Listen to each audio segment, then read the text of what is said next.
बुढ़ापा एक इमोशनल कहानी। हर रोज की तरह दिनेश लाल जी अपने शाम के सैर सपाटे से लौट आए थे।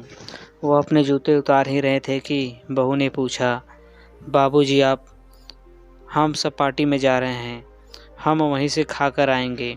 आज रात खाने में क्या खाएंगे बताइए। दिनेश लाल जी सोचने लगे, आज रविवार तो नहीं है और ना ही किसी की शादी है, जरूर किसी पार्टी में जा रहे होंगे। छोड़ो, मुझे क्या करना है इस उम्र में। अपने विचारों पर काबू करते हुए दिनेश लाल जी बोले, ऐसा करो बेटा, मेरे लिए 2 रोटियां बना दो, दूध के साथ रोटियां ही खाऊंगा।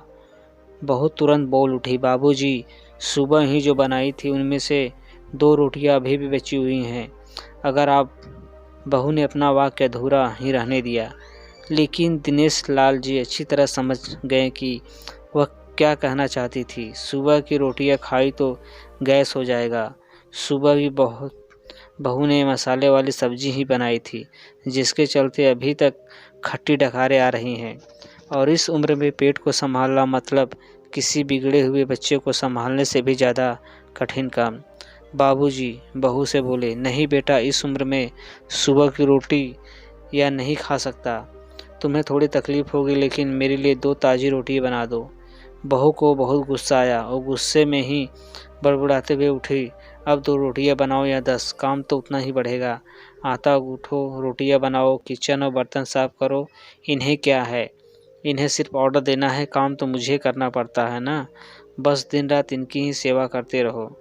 बहू के बोल दिनेश लाल के कानों पर पड़ रहे थे। हे भगवान, सिर्फ 2 रोटियां बनाने में इतनी तकलीफ। मैंने कोई 5 पकवान तो मांगे नहीं थे।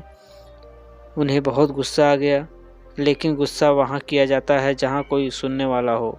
उन्होंने अपना गुस्सा निगल लिया। अब तो उन्हें जितनी जल्दी गुस्सा आता था, उससे जल्दी चला भी जाता था। दिनेश लाल जी को अपनी पत्नी की बहुत याद आई। निर्मला जी के जीते जी उन पर कभी भी बासी रोटी खाने की नौबत नहीं आई थी। उल्टा खाने में 10 चीज़ें और मिल जाती थी।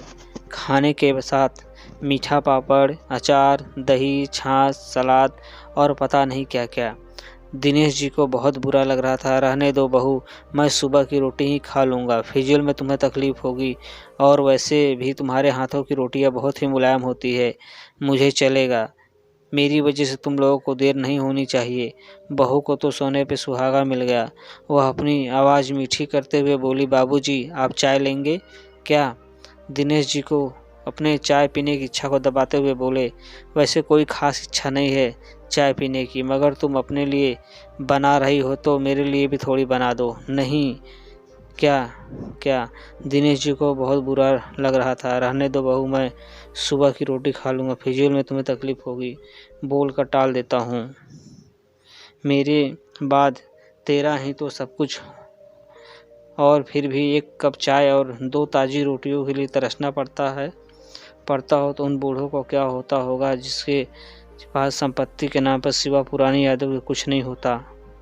निर्मला को याद करके दिनेश लाल को आंखों में आंसू चमकने लगे और धीरे से गालों पर सर के।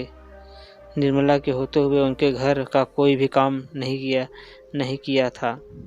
आर्थिक जवाबदेहियों के अलावा उनकी और कोई जवाबदारी नहीं थी।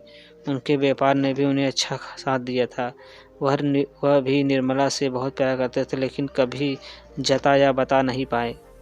वह यह सच्चे दिल से मानते थे कि निर्मला उनकी किसी पूर्व जन्म के पुण्य का फल है, लेकिन ज़िंदगी की भाग दौड़ में वह निर्मला की मन की इच्छाएं पूरी ना कर सकें। उन्हें वैष्णो देवी जाना था, लेकिन हर बार यह यात्रा अगले साल के लिए पोस्टपोन हो जाती। घर बार और संसार की जिम्मेदारियां संभालते संभालते कब उनकी इच्छाएं उन्हीं के साथ चली गई, पता ही नहीं चला। दिनेश लाल जी ने देखा उनके पोते और पोती दोनों ही स्कूल से आ गए हैं। दोनों ने अपना बस्ता सोफे पर फेंका और दादाजी की तरफ दौड़कर उन्हें गले लगाते हुए कहने लगे, चलिए ना दादाजी, खेलने चलते हैं। यही निस्वार्थ प्रेम के कुछ पल थे, जिनमें दिनेश लाल जी को भी बच्चों के साथ बच्चे बन जाते थे और सारे अपने दुख और यादें भूल जाते थे। वह कुछ बोल पाते इससे पहले ही बहू ने कहा, चलो छोड़ो दादाजी को, हमें पार्टी में जाना है, जल्दी से आकर तैयार हो जाओ, पापा भी आते होंगे। दोनों ही बच्चे दादाजी को छोड़ मम्मी की तरफ भागे। उनकी पोती 7 साल की थी, पोता 5 साल का था। दिनेश लाल जी अपनी सोच में डूबे हुए बालकनी की तरफ गए। बालकनी में धीमी ठंडी पवन में उनका स्वागत किया। बहू उनके लिए चाय बनाकर लेकर आई। बालकनी में रखी अपनी कुर्सी पर बैठकर दिनेश लाल जी घूंट घूंट करके चाय पी रहे थे। पी क्या रहे थे, निगल रहे थे, क्योंकि चाय के नाम पर सिर्फ कम शक्कर वाला गर्म पानी था ना इलायची ना अदरक। दिनेश लाल जी मन ही मन सोचने लगे, बहू के जाने के बाद आज खुद अपने हाथों से चाय बनाऊंगा, इलायची अदरक और थोड़ी सी ज़्यादा शक्कर डालकर, और उसके साथ रोटियां खा लूँगा, रोटियां खाऊंगा। रोटियों की याद आते ही उनके मुंह फिर खट्टा हो गया। चाय खत्म होने पर खाली कप लेकर वह किचन में रखने गए तो वहां देखा कि बहू और बच्चों का कप धोके पड़ा था। उन्होंने भी अपना कप धोकर रख दिया। अपनी डायरी लेकर बालकनी में आ गए। बालकनी में बैठे बैठे उनकी नज़र सूखी हुई तुलसी के पौधों पर गई। उन्होंने एक लोटा पानी लाकर उसमें डाल दिया। कुछ मिनटों बाद ध्यान से देखने पर उन्हें पता चला कि सूखे हुए तुलसी के पौधों में नई कुपले जैसे मुस्कुरा रही हों। टूंडे याद आया कि निर्मला हर सुबह तुलसी को पानी और शाम को दिया दिखा ही दी थी। अब तो शाम को ना तुलसी को ना ही भगवान के मंदिर में दिया जलता है। पता नहीं कितने संस्कार, इतनी जल्द अच्छी आदतें निर्मला अपने साथ ले गई थी। दिनेश लाल आसमान की तरफ देखकर बोले, शकुंतला, मुझे और इस घर को अभी तुम्हारी ज़रूरत थी। तुम क्यों हमें छोड़कर चली गई? तुमने मुझे धोखा दे दिया। तुमने हमेशा साथ रहने का वचन तोड़ दिया। तुम मुझे अकेला छोड़कर चली गई। दिनेश लाल की आंखें भर आई। पापा, इतनी ठंडी हवाएं चल रही हैं और आप हैं कि बालकनी में बैठे हैं। अंदर आ जाइए, नहीं तो बीमार हो जाएंगे। बेटे ने दिनेश लाल जी से कहा। बेटा, बहू और पोता पोती सब तैयार होकर पार्टी के लिए निकल रहे थे। किसी ने झूठ मूठ ही मन रखने के लिए उनसे नहीं पूछा कि साथ चलिए। बाबा, आप खाना खाकर जल्दी सो जाइएगा, हमें आने में ज़रा देर हो जाएगी। ज़्यादा देर तक जागना आपकी सेहत के लिए अच्छा नहीं है। हमारे पास घर की दूसरी चाबी है, हमारी चिंता मत कीजिएगा। बेटे ने जाते हुए कहा। ऐसे बोल रहे हैं जैसे मेरी सेहत की बहुत फिक्र है। कितने दिन से बोल रहा हूँ डॉक्टर के पास ले चलो। बीपी बढ़ा हुआ है, शुगर भी चेक करवाना है। थोड़ा सा भी चलता हूँ तो हाँफने लगता हूँ। बेटा कहता है कि बुढ़ापे में सब तो होता ही है, ज़्यादा भ्रम मत पालिए। वाह बेटा, बूढ़े बाप के पास बैठने के लिए थोड़ा सा भी टाइम नहीं है तेरे पास, और पार्टी के लिए टाइम ही टाइम है। ऐसे अनगिनत विचार उनके दिमाग में चल रहे थे, लेकिन फिर भी उन्होंने हाँ में सिर हिलाया। सभी पार्टी में चले गए। दिनेश लाल जी हाल में रखे कुर्सी पर आकर बैठ गए।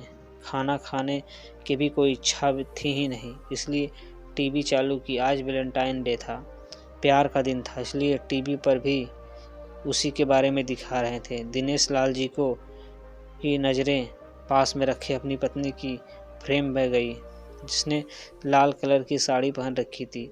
प्यार तो उन्होंने भी खूब किया था निर्मला जी से, पूरी ज़िंदगी किया था, जी जान से किया था, लेकिन कभी बोल नहीं पाए। टीवी पर दिखा रहे थे, लोगों ने लाल कपड़े पहन रखे थे, हाथों में लाल फूलों के गुच्छे लेकर वह ग्रीटिंग कार्ड्स की खरीदी कर रहे थे। पता नहीं दिनेश लाल जी के मन में क्या क्या उन्होंने अपने पैसों का बटुआ लिया और निकल पड़े। निर्मला जी की याद में चलते चलते वो एक आइसक्रीम पार्लर के पास पहुँचे। उनको श्वास चढ़ गया था, उनकी सांसों की गति तेज हो गई थी।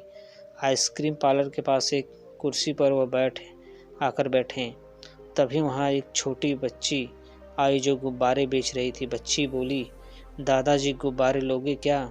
इतने ही बचे हैं, बिक जाएंगे तो जल्दी घर चली जाऊंगी।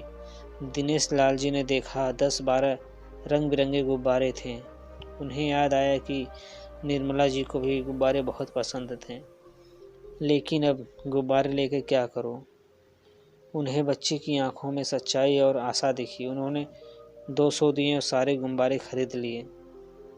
उन्हें फिर से निर्मला जी की याद आई, क्योंकि वह भी घर से निकलता समय हमेशा थोड़े एक्स्ट्रा पैसे लेकर निकलती थी और किसी न किसी ज़रूरतमंद की मदद किया करती थी।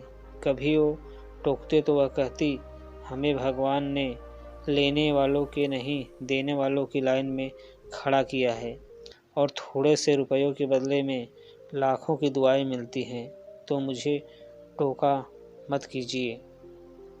आंखों में आंसुओं के साथ दिनेश लाल जी खड़े हुए रास्तों के बीच आए। उन्होंने आसमान की ओर तब देखा, अपने हाथों में पकड़े गुब्बारे आसमान में छोड़ दिए और चिल्लाकर बोले, निर्मला, तुमसे प्यार करता हूँ। उनकी सांसों की गति बढ़ गई। उनका शरीर लड़खड़ाया और जमीन पर धड़ से गिर पड़े।